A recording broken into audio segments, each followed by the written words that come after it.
Episode 37.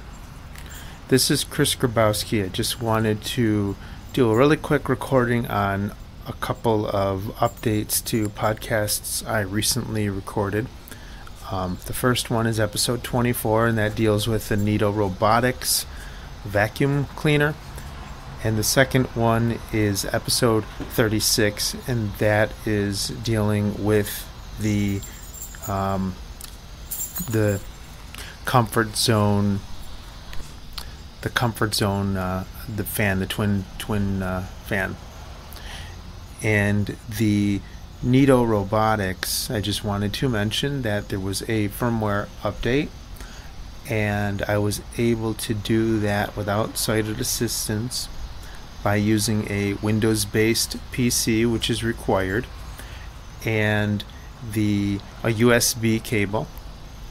On the back of the robotics vacuum, there was a cover on the USB port, and I just took a tip of a pen and kind of pried the little rubber cover off. And it was 2 steps, and they both required use of a web browser, which in my case I used Internet Explorer because Firefox just didn't quite seem to work right.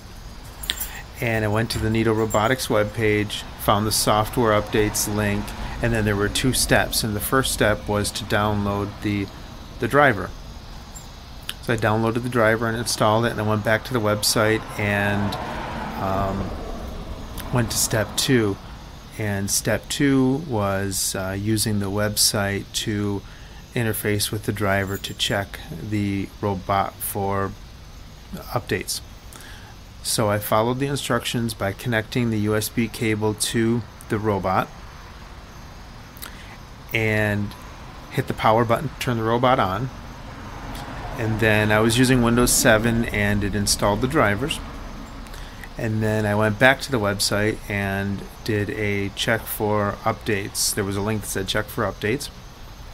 And Internet Explorer prompted me a couple of times to allow the software. So I checked do not prompt me for this type and clicked allow. And then it caused my firewall to pop up a dialog, so I allowed that. And then I was able to check for updates, and it said there was an update and install button, so I clicked the install button. And a few minutes later it told me to disconnect my robot, and things just worked.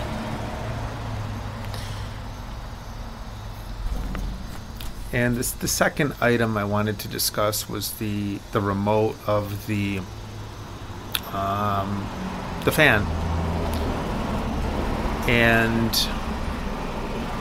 the remote decided to take a dive off of the desk, and it literally came apart. And it came apart in several pieces: the front, the back, the circuit board that the remote were a couple circuit boards, and the buttons actually came off, and I was able to find everything but the buttons. So I had a sighted friend come over, and literally everything just snaps into place.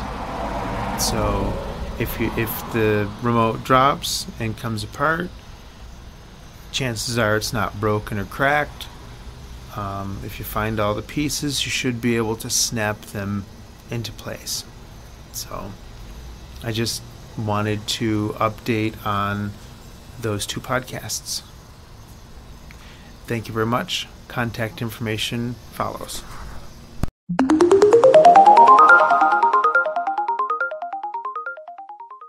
Hi there, my name is Joey. And my name is Kimberly. Thanks for listening to the Mystic Place blog and podcast.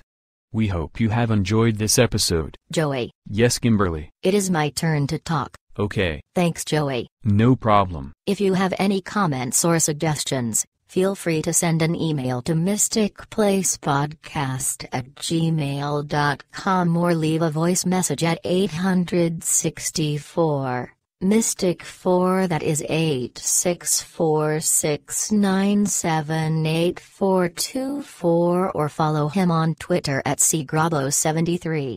You can visit the blog at www.mysticplace.info. Don't forget to subscribe to this podcast by searching in iTunes or at www.mysticplace.info/question feed equals podcast to your podcatcher. Have a nice day. Take care.